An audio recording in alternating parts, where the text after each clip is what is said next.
اگر اللہ کی رحمت انسان کے ساتھ نہ ہو تو سانس بھی نہ لے پائے۔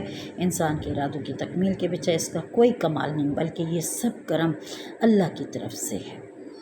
اگلا شعر دیکھیے، جو کچھ کہ ہم نے کی ہے تمنا ملی، مگر یہ آرزو رہی ہے کہ کچھ آرزو نہ ہو۔ مشکل الفاظ کے معنی تمنا، آرزو، خواہش۔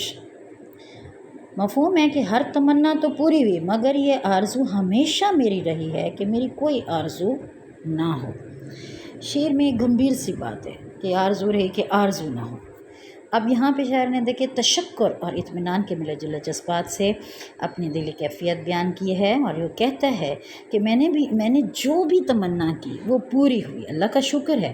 ہر آرزو جو ہے تکمیل تک پہنچی، مگر یہ عجیب آرزو دل میں جنم لے چکی ہے کہ دل میں کوئی آرزو ہی نہ ہو۔ یہ عجیب سی بات شاعر کر رہا ہے۔ اگر دیکھا جائے تو آرزو کا زندگی میں گہرا عمل ہے طالبات۔ یہی آرزو زندگی کا محور ہے۔ یہ آرزو ہمارے دل میں رہتی ہے تو ہم زندہ رہتے ہیں، دل زندہ رہتا ہے۔ آرزو دل میں نہ ہو تو دل مردہ ہو جاتا ہے، اور یہی آرزو ہیں جو نپتی رہتی ہیں۔ غالب نے کیا خوب کہا تھا، ہزاروں خواہشیں ایسی کہ ہر خواہش پہ دم نکلے، بہت نکلے میرے ارمان لیکن پھر بھی کم نکلے۔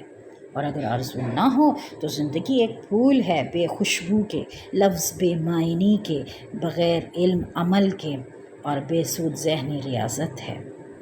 آرزو کا پورا ہونا بھی خدا کے کرم کے طفیل ہی ممکن ہوتا ہے، مگر ایسا عمل جو انسان کو مسلسل تکلیف سے دور چار رکھے، اس سے بہتر ہے کہ انسان اپنی تمام آرزوؤں کو ساکت کر کے دل کے خلوت خانے میں خدا کی ذات کو بسا لے۔ شعر پر غور کیجیے، وہ کیا کہہ رہا ہے کہ شاعر کہتا ہے اب دیکھیں اس میں ہے کہ جو کچھ کی ہم نے کی ہے تمنا، اور وہ کہتے ہیں میری ساری تمنا ہے، ساری آرزویں پورے، مگر میری یہی آرزو ہے کہ میرے دل میں کوئی آرزو نہ ہوتی۔ آرزویں انسان کو بے چین بے قرار رکھتی ہے۔ یہ آرزو ہے جو انسان کو زندہ رہنے کی طرف اکساتی ہے، آگے بڑھنے کی طرف اکساتے ہیں۔ وہ کہتے ہیں میں تو اللہ والا ہوں، میرے دل میں اللہ موجود ہے، میں یہی خواہش کرتا ہوں، میری بخشش ہی اس وقت ہوتی جب میرے دل میں کوئی آرزو نہ ہوتی۔ ہر تمنا دل سے رخصت ہو گئی، اب تو خلوت ہو گئی۔ ٹھیک ہے، اگلا شعر آپ پڑھتے ہیں۔ جو شمع جمع ہوئیں اگر اہل زباں ہزار، آپس میں چاہیے کہ کبھی گفتگو نہ ہو۔ جو مانند تیرا اہل زبان رکھنے والے مراد انسان، گفتگو بات چیت۔ اب مفہوم دیکھیے، اہل زبان کو محفل میں بھی خاموشی اختیار کرنی چاہیے، شمع کی مانند جو زبان کی شکل ہوتی ہے مگر خاموش۔ اب اس شعر میں دیکھیے شاعر کہتے ہیں کہ اہل زبان کو چاہیے کہ وہ زبان و بیان پر جتنے بھی قدرت رکھتے ہیں مگر خاموشی اختیار کی رکھیں کہ خاموشی ہی بہترین ذریعہ ہے۔ خاموشی ہی بہترین ذریعہ ہے اور بہترین طرز عمل ہے، کیونکہ سکوت بھی ایک فصیح و بلیغ گفتگو ہے۔ ایک مفہوم یہ بھی ہو سکتا ہے کہ صوفیوں کے ہاں ایک ایسا مقام بھی آتا ہے کہ صوفی سب کچھ جاننے کے باوجود چپ کو اپنا شیوا بنا لیں۔ درد نے بھی اپنے اس شعر میں تصوف کے آداب بتائے ہیں اور صوفیوں کو راہ سلوک جو ہے اس کی آداب سے آگاہ کرتے ہیں کہ ان کی معرفت کی باتیں سنتے ہیں۔ اہل زبان دیکھیے کہ ان میں اس نے بتایا ہے کہ اللہ والے جو ہیں ان پر بہت سے کشف و کرامات ہوتی ہیں، بہت سی ایسی باتیں، ایسے معجزے ہوتے ہیں جو عام لوگ نہ سنتے ہیں نہ دیکھ سکتے ہیں، لہٰذا ان کو خاموش ہونا چاہیے جس طرح شمع جلتی ہے، کیونکہ ان کی کہی ہوئی باتوں پر لوگ اعتبار نہیں کرتے۔ اب شمع کو سراپا زبان قرار دیا کہ جس طرح زبان ہلتی رہتی ہے مگر خاموش رہتی ہے، شمع بھی رات بھر جلتی رہتی ہے اور خاموش رہتی ہے۔ اور شاعر نے بھی حسن تعلیل سے خیال پیش کیا ہے، شمع بھی جس طرح زبان ہوتے ہوئے خاموش رہتی ہے، حرف شکایت زبان پر نہیں لاتی، یہی عمل اہل زبان کا ہونا چاہیے، خواہ کتنے ہی جمع ہو جائیں آپس میں گفتگو نہ کریں۔ اگلا شعر دیکھیے۔ جو شمع جو صبح چاک سینہ میرا اے رفو گراں، یا تو کسو کے ہاتھ سے ہرگز رفو نہ ہو۔ مشکل الفاظ کے معنی جو مانند چاک سینہ، پھٹا ہوا دامن، رفو گراں پھٹے ہوئے کپڑوں کو مرمت کرنے والے۔ مفہوم دیکھیے، عالم جنون میں دل پارا پارا ہو جائے تو وہ لا علاج ہوتا ہے۔